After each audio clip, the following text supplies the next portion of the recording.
Dinosaur সবচেয়ে শক্তিশালী ছিল, তবু আজ তারা কিন্তু বিলুপ্ত। জানেন কেন? কারণ তারা অ্যাডাপ্ট করতে পারেনি সময়ের সাথে।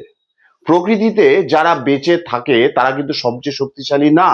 প্রকৃতিতে তারাই বেঁচে থাকে যারা পরিবর্তনের সাথে নিজেকে মানিয়ে নিতে পারে। ফিন্যান্সের নিয়মও কিন্তু একই। আগে শুধু সেভিংস যথেষ্ট ছিল, কিন্তু এখন ইনফ্লেশন অনেকটাই খেয়ে নেয়। আগে ফিক্সড ইনকাম প্ল্যান ছিল, কিন্তু এখন দরকার ডাইভার্সিফিকেশন। যারা বদলায় না তাদের ওয়েলথই কিন্তু ছোট হয়ে যায়। এখনো অনেকে ভাবে বাবা যা করতো আমিও তাই করব, কিন্তু সময় বদলেছে, রিস্ক বদলেছে, রুলসও বদলেছে। স্মার্ট মানুষ মানে কিন্তু সবচেয়ে বেশি ইনকাম না। স্মার্ট মানুষ মানে যে ফিনান্সিয়ালি অ্যাডাপ্ট করতে জানে। আপনি কি সময়ের সাথে বদলাচ্ছেন নাকি পিছিয়ে পড়ছেন? এখনই উপরের দেয়া নাম্বারে আপনি কমেন্ট করুন।